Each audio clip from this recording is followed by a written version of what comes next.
साहित्यरत्न लोकशाहीर अण्णाभाऊ साठे यांच्या पूर्णाकृती पुतळ्याचं शासकीय अनावरण मंगळवारी 25 ऑगस्ट रोजी जलसंपदा मंत्री गिरीश महाजन यांच्या हस्ते करण्यात आलं।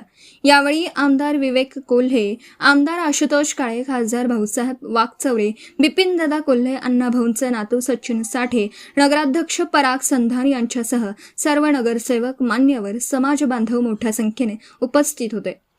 अनावरणानंतर फटाक्यांची आतिषबाजी करत समाज बांधवांनी जल्लोष केला। भर पावसातही नागरिकांची मोठी उपस्थिती पाहायला मिळाली।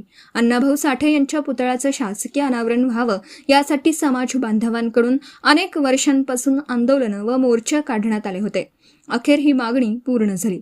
यावेळी मंत्री गिरीश महाजन यांनी महापुरुषांचा विचार केवळ जयघोषापुरते मर्यादित न ठेवता त्या आचरणात आणण्याचं आवाहन केलं। आमदार विवेक कोल्हे यांनी अण्णाभाऊंचा विचार युवकांसाठी प्रेरणादायी असल्याचं सांगितलं। तसेच गोदावरी नदी घाट सुशोभीकरणासाठी निधीची मागणी केली असता मंत्री महाजन यांनी सकारात्मक प्रतिसाद दिला।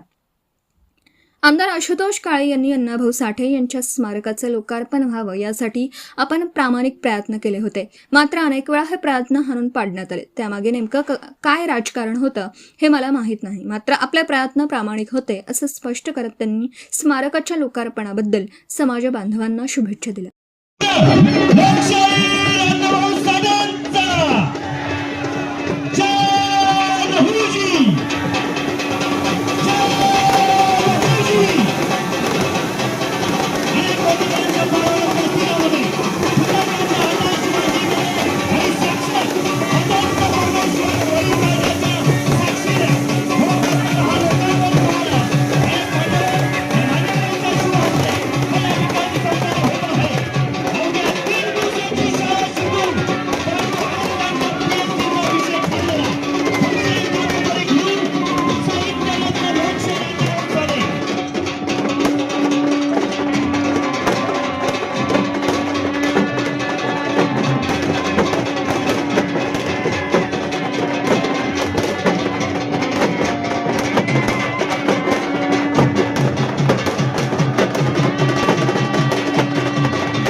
लोकशाहीर अण्णाभाऊ साठेंचा, डॉक्टर बाबासाहेब आंबेडकरांचा, छत्रपती शिवाजी महाराज की, छत्रपती संभाजी महाराज की।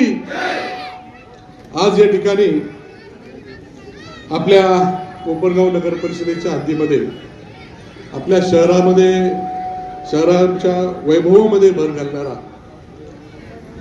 डॉक्टर लोकशाहीर अण्णाभाऊ साठे यांचा ब्रॉन्झ धातूचा 7 फूट उंच पूर्णाकृती पुतळा किंवा स्मारक याचा लोकार्पण सोहळा या ठिकाणी पार पडतो। ज्यांच्या शुभ हस्ते हा सोहळा या ठिकाणी पार पडला असे आपल्या राज्याचे जलसंपदा आणि आपत्ती व्यवस्थापन मंत्री गिरीजी महाजन साहेब, या निमित्ताने उपस्थित असलेले खासदार वाकचौरे साहेब,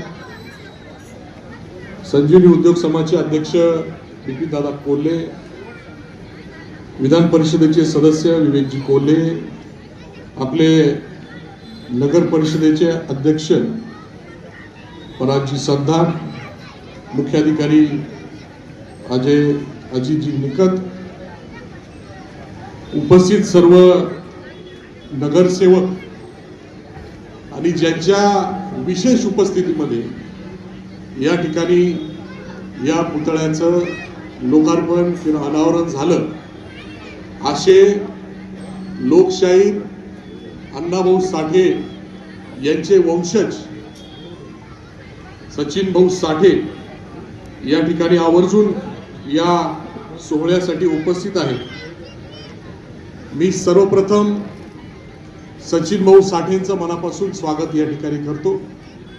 तसेच आपले महाजन साहेब यांचे आभार व्यक्त करतो की त्यांनी आज हा लोकार्पण सोहळा या ठिकाणी करण्यासाठी वेळ दिला।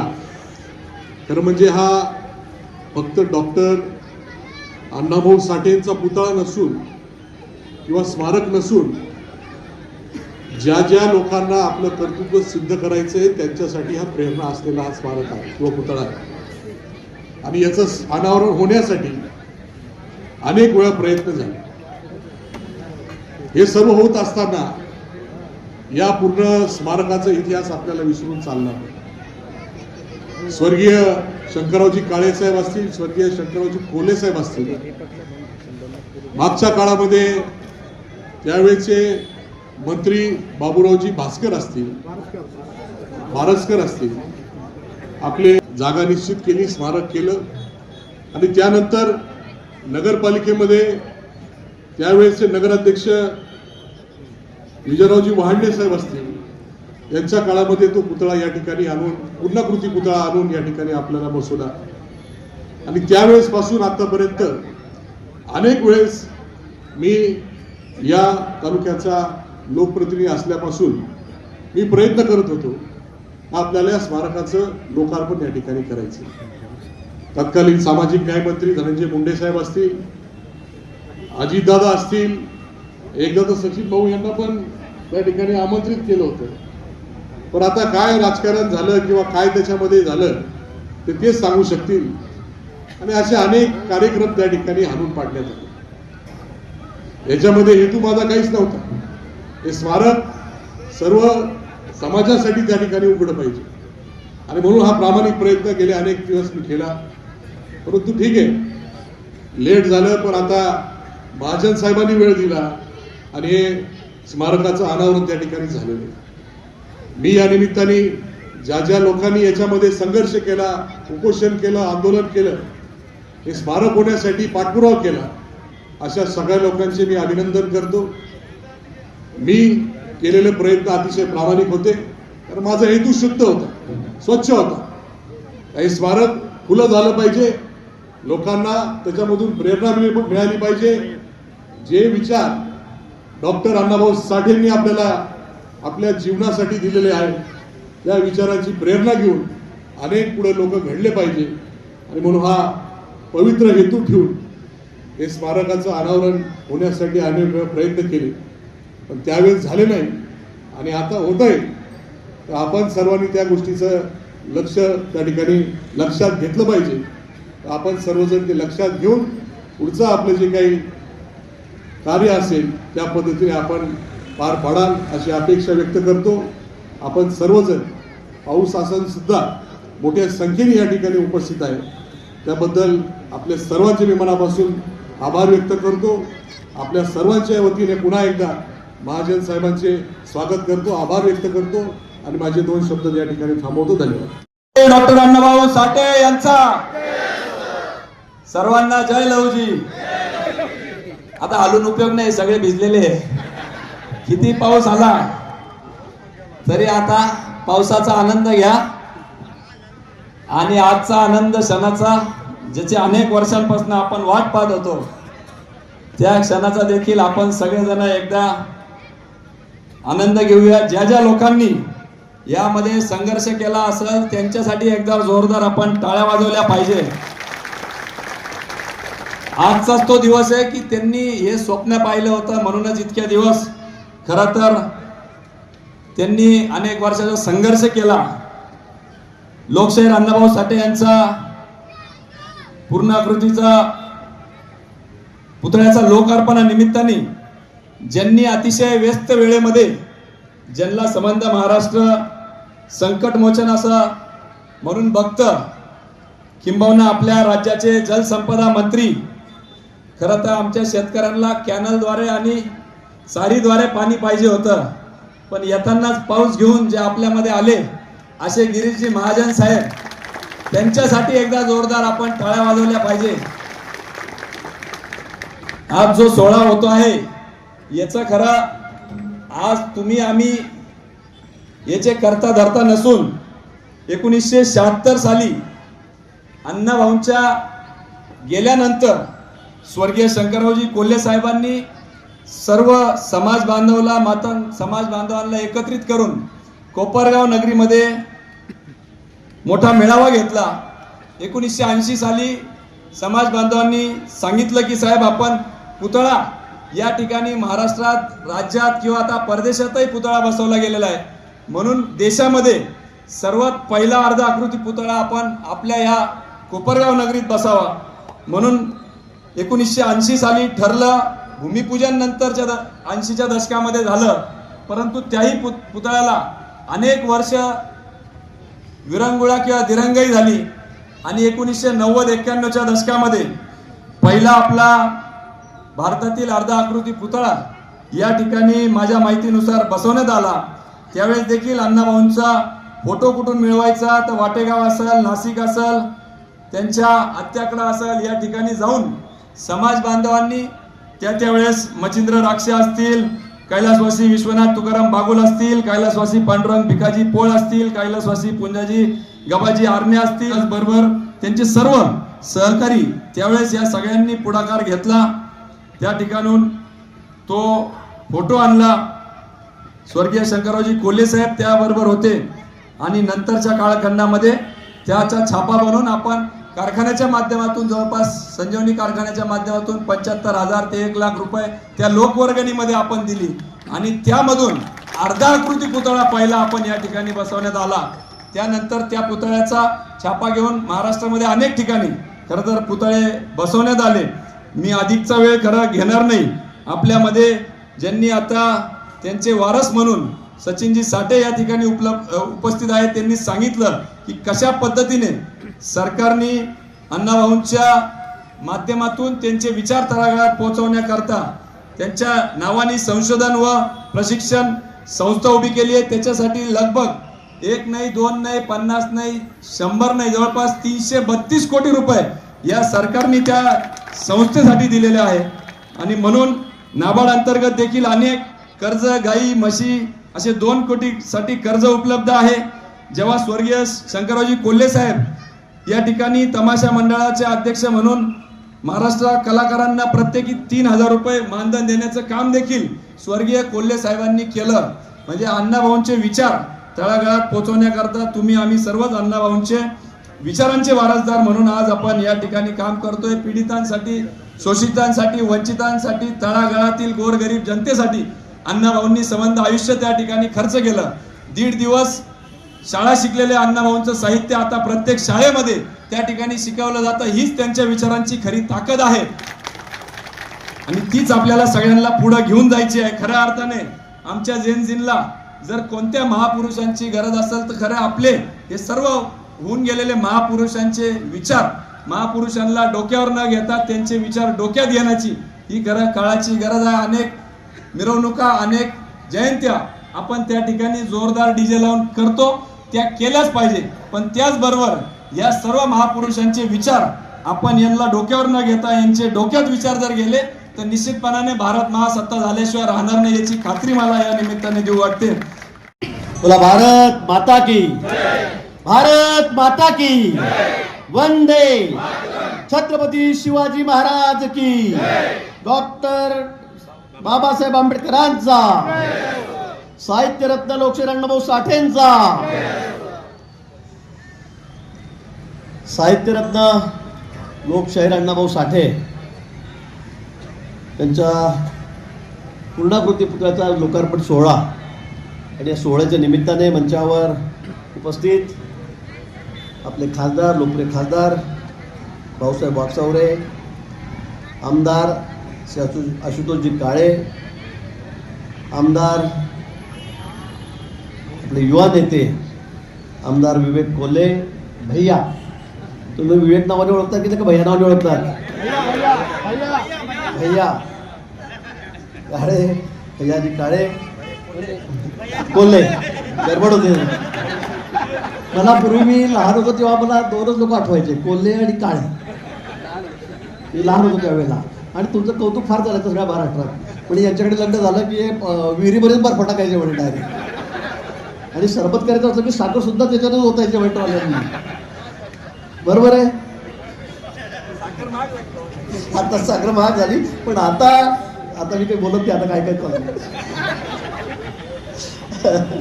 पण अतिशय त्यांची महत्त्वाची भूमिका या सगळ्या पुतळ्यामध्ये आहे. आमचे बिपिन दादा कोल्हे नगराध्यक्ष, आमच्या नगर परिषदेचे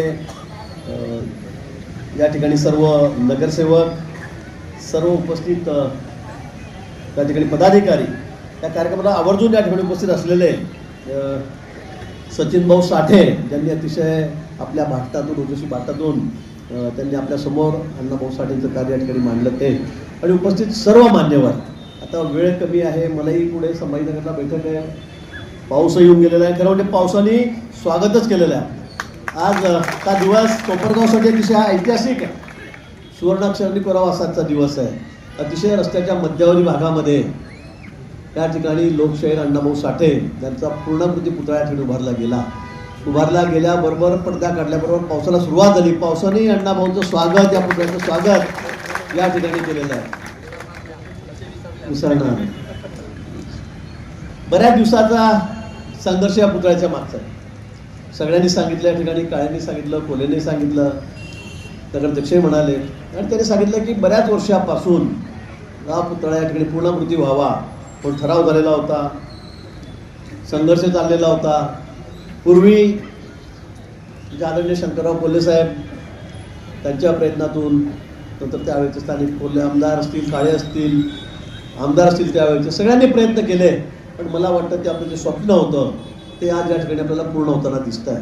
सुरुवातीला देशातला पहिला पहिला देशातला हा कोपरगावला या ठिकाणी बसलेला होता, आणि आता पूर्णाकृती पुतळ्याचं अनावरण या ठिकाणी झालेलं आहे. आणि मला याचा आनंद विशेष यासाठी आहे, मला अभिमानही आहे की या पुतळ्याचं अनावरण करण्याची संधी तुम्ही मला या ठिकाणी दिली, आणि म्हणून संयोजकांचे, सर्वांचे मनापासून मी या ठिकाणी आभार मानतो. आजचा हा नुसता पूर्णाकृती पुतळ्याचं अनावरण नाही, मला असं वाटतं, तर एक मोठं काम आपल्या या ठिकाणी झालेलं आहे. अण्णाभाऊंचा पुतळा हा अनेक ठिकाणी बसलेला आहे. माझ्या गावामध्ये तर आम्ही बसतो, खूप सुंदर आम्ही त्या ठिकाणी प्रतिकृती तयार केलेली आहे. पण कोपरगावच्या पुतळ्याला विशेष महत्त्व आहे. हे महत्त्व यासाठी आहे की सर्वात पहिला पुतळा, पुन्हा उल्लेख करेल, पहिला पुतळा या ठिकाणी आपण बसवलेला होता, आणि त्यानंतर मग सगळे प्रथा सुरू झाली, सगळे पुतळे बसले. पण अण्णाभाऊ साठेंचा पुतळा बसणं हे किती क्रमप्राप्त होतं त्यावेळेच्या लोकांच्या लक्षात आलं होतं, नेत्याच्या लक्षात आलेलं होतं. आणि अण्णाभाऊ साठे हे केवळ साहित्यिक नव्हते, ते कशामुळे प्रसिद्ध आहे, ते साहित्यिक आहे. ते केवळ शाहीर नव्हते, ते केवळ कवी नव्हते, ते कष्टकऱ्याच्या वेदनेचा शब्द होते. समेक माणूस आहे, त्याचा बुलंद आवाज होता. अण्णाभाऊंनी कविता केल्या, पोवाडे केले, साहित्य लिहिलं, हे करमणूक म्हणून नाही केलं की टाइमपास म्हणून कुठेतरी वाचावं, विरंगुळा करावा यासाठी पोवाडे म्हटले नाही, तर त्यांनी आपल्या शब्दांमधून श्रमिक माणसाचा आवाज, कष्टकरी माणसाचा आवाज या ठिकाणी बुलंद केला, आणि म्हणून त्याला विशेष महत्त्व आहे. आपण या ठिकाणी सांगितलं, सचिन भाऊने सांगितलं, भैयाने सांगितलं की 1.5 दिवसाचं शिक्षण, 1.5 दिवस फक्त शाळेमध्ये गेले, त्यानंतर कधी शाळेत गेले नाही. बहिणाबाई आमच्या उत्तर महाराष्ट्रातल्या जळगावच्या आहेत, त्यासुद्धा शाळेत गेल्या होत्या. त्यांना लिहिता येत नव्हतं, पण त्यांची अक्सर खानदेशी गाणी अशी म्हटलेली की ती जगभर देशभर प्रसिद्ध झाली. आणि म्हणून शिक्षणाने माणूस मोठा होतो, निश्चित मोठा होतोच, पण शिक्षणाशिवाय सुद्धा माणूस मोठा होऊ शकतो, हे अण्णाभाऊंनी या ठिकाणी आपल्याला दाखवून दिलेलं आहे, समाजाला दाखवून दिलेलं आहे. त्या ठिकाणी अण्णाभाऊ साठेंनी सांगितलं होतं की कठोर परिश्रमाशिवाय पर्याय नाही. तुम्हाला तुमच्या आयुष्यामध्ये परिश्रम करावेच लागतील, तुम्हाला कष्ट करावेच लागतील, स्वाभिमानानेच जगावं लागेल.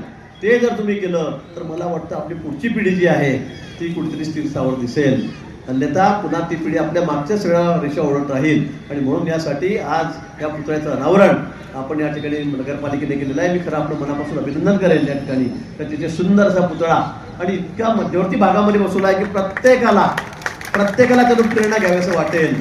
आणि म्हणून आपल्याला मी मनापासून आपल्या या ठिकाणी अभिनंदन करतो. भैया तुम्ही आहात, काळेसाहेब आहेत, आपले नगराध्यक्ष आहेत, खासदार साहेब आहेत, आपण सगळेजण या ठिकाणी आहात. आपण या ठिकाणी कार्यासाठी आपण सर्वांनी या ठिकाणी मदत केली आहे. तर ते सगळ्या पक्षभेद बाजूला ठेवून आपण एवढा मोठा सुंदर असा पुतळा अण्णाभाऊ साठेंचा या ठिकाणी उभा केलेला आहे, त्याबद्दल आपल्याही मनापासून मी या ठिकाणी अभिनंदन करतो. संयोजक आपली सगळी टीम या ठिकाणी आहे. बघा आहे, मी म्हटलं तुम्ही विसरले की काय माझ्या भाषणात पैसे मागायचे. परत कुंभमेळा जवळ आलेला आहे, कुंभमेळा या ठिकाणी जवळ आलेला आहे. आपल्याला कल्पना आहे कुंभमेळ्याचा मी मंत्री आहे, बरोबर आहे. 12 वर्षापूर्वी सुद्धा मीच कुंभमेळ्याचा मंत्री होतो. आता सुद्धा ते माझ्या नशिबात एवढं पुण्य आहे की पुन्हा मी कुंभमेळ्याचा मंत्री झालेलो आहे. आणि या माध्यमातून आपण जी मागणी केलेली आहे या ठिकाणी निश्चित ती मी पूर्ण करेन. आपल्याला घाट बांधायचे, त्यांचं सुशोभीकरण करायचं आहे, ते सुद्धा आपण या ठिकाणी करू. त्याचबरोबर अजून संरक्षण भिंत, म्हणजे गावामध्ये पाणी घुसतं आपल्या पावसाळ्यामध्ये अतिवृष्टी झाल्यानंतर. निश्चित मी आपल्याला शब्द देतो की ती खातेसुद्धा माझ्याकडेच आहे. डिझास्टर मॅनेजमेंट, आपत्ती व्यवस्थापन, जलसंपदा बरोबर ते खातं माझ्याकडे आहे. तुम्ही मला प्रस्ताव द्या. नितीन दावाला मी बोललो, आमदार साहेब तुम्ही सगळे मला एक प्रस्ताव द्या. मग आता परवा मंगळवारी तुम्ही आला मुंबईला की मला आठवण द्या, मी तुम्हाला तात्काळ त्यासाठी पैसे देऊन तुमच्या गावामध्ये पाणी कसं शिरणार नाही त्यासाठी आपण ती व्यवस्था या ठिकाणी करू. शेतकऱ्यांचे प्रश्न आहेत त्या संदर्भात मी सांगितलं, महिनाभरात निर्णय देऊन सगळ्या ज्या मागण्या आहेत त्या आपण निश्चित त्या ठिकाणी पूर्ण करूया. एवढं आश्वासन मी आपल्याला प्रसंगी करतो. आणि पुन्हा अतिशय चांगल्या कार्यक्रमासाठी आपण मला या ठिकाणी बोलवलं, माझ्या हातून पुतळ्याचं अनावरण केलं, त्याबद्दल सर्व संयोजकांना मी मनापासून, सगळे आपल्या टीम या ठिकाणी आहे,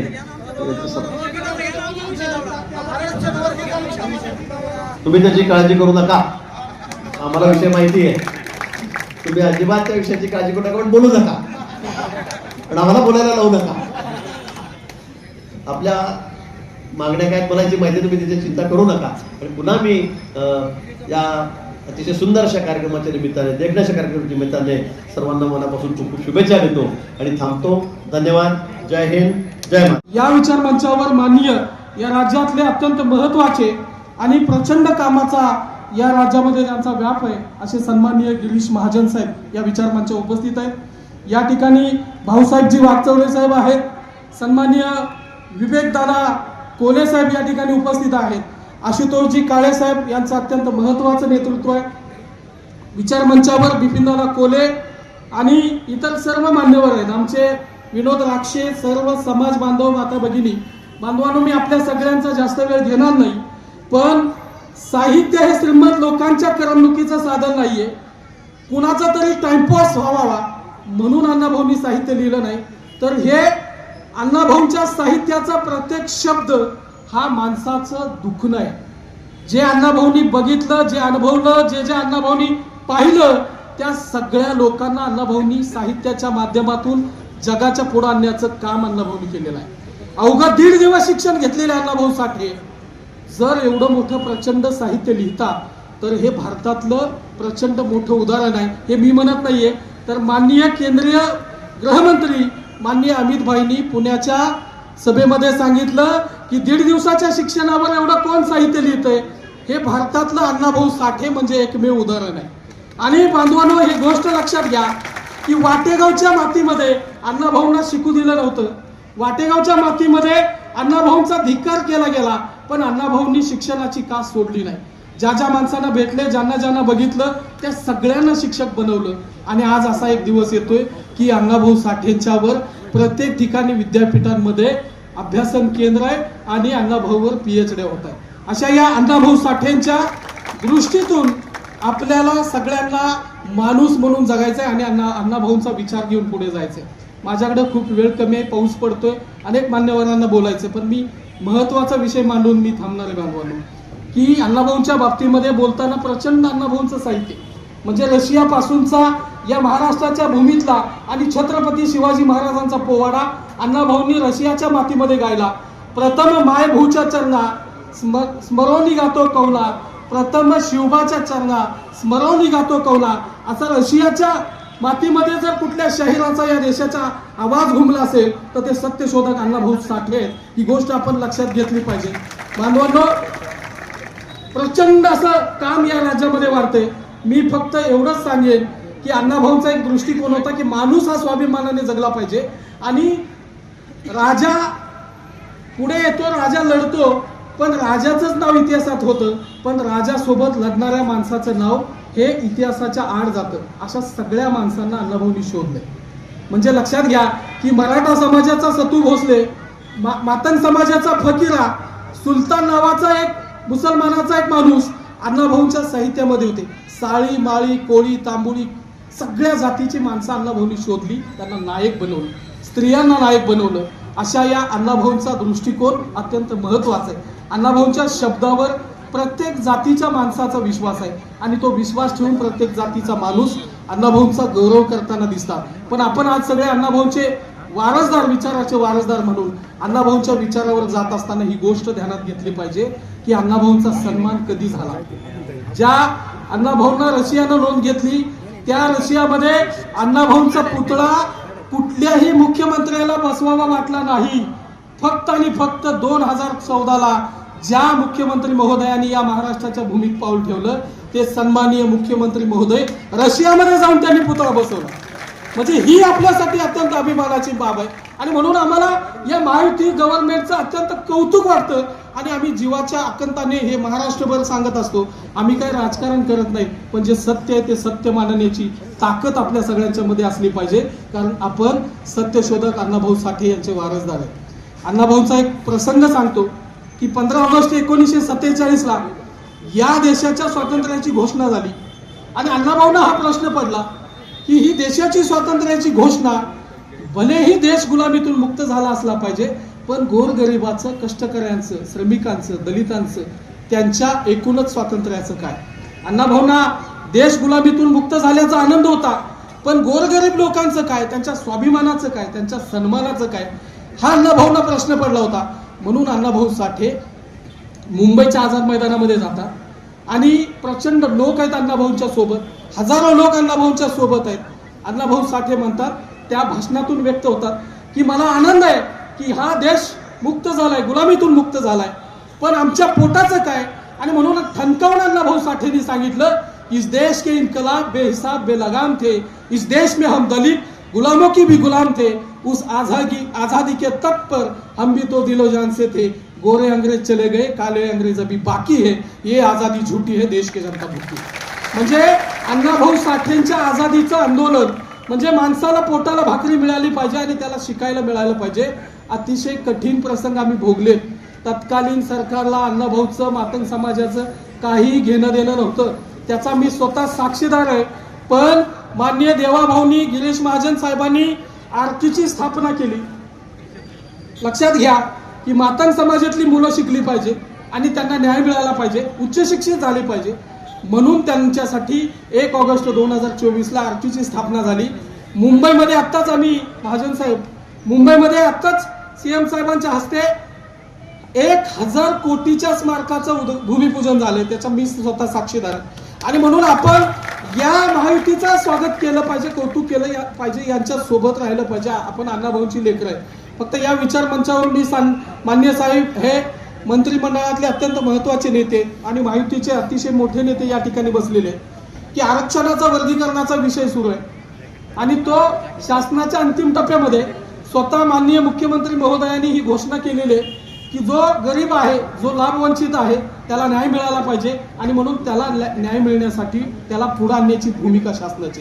पण 1 ऑगस्ट 2024ला सुप्रीम कोर्टाचा एक निर्णय आहे की त्या राज्यांमध्ये तो त्या राज्याच्या प्रमुखांनी निर्णय घ्यायचा आहे आणि अनुसूचित जातीच्या आरक्षणाचं वर्गीकरण करून टाकायचं. तेलंगणामध्ये, कर्नाटकमध्ये, हरियाणामध्ये, पंजाबमध्ये सगळीकडे झालंय, महाराष्ट्रामध्ये का लागू होत नाही असा मोठा प्रश्न आहे. प्रचंड मोठी आंदोलनं उभी राहिलेली आहे, पण हे होत नाही. पण आपल्याला सगळ्यांना विरोध केला जातो, सामाजिक ऐक्याला धोका निर्माण होईल आणि म्हणून हे होऊ नये अशा पद्धतीचा विरोध केला जातो. आपल्याला सगळ्यांनी ताकदीनं या महायुतीच्या सोबत, सरकारच्या सोबत राहायचं आहे आणि आरक्षण वर्गीकरणाची लढाई या माध्यमातून आपण माननीय मुख्यमंत्री यांच्यापर्यंत पोहोचवावी अशी माझी या निमित्तानं विनंती आहे. मी पुन्हा एकदा सर्व आयोजकांचं, या ठिकाणच्या सर्व कोपरगावच्या नगरीच्या भागातील सर्वांचं, माननीय नगराध्यक्ष संधान साहेबांचं आणि अजितजी निकट मुख्याधिकारी म्हणून त्यांच्या सर्व टीमचं मनापासून आभार मानतो. मला या ठिकाणी बोलवलं, मी सगळ्यांचं मनापासून आभार मानतो आणि थांबतो. धन्यवाद. सप्रेम जय लवजी, जय अण्णाभाऊ, जय भीम, जय भारत. कोपरगावातील घाट सुशोभीकरण, नदीमध्ये स्नानाची व्यवस्था करणे, खडकी ते गोदावरी, दरवर्षी गोदावरी नदीला पूर आल्यामुळे शहरातील बऱ्याच नागरिकांचं नुकसान होतं आणि शहराची हानी होती. याकरता रिटेनिंग वॉल, जॉगिंग ट्रॅकसाठी आम्ही मागणी केलेली आहे.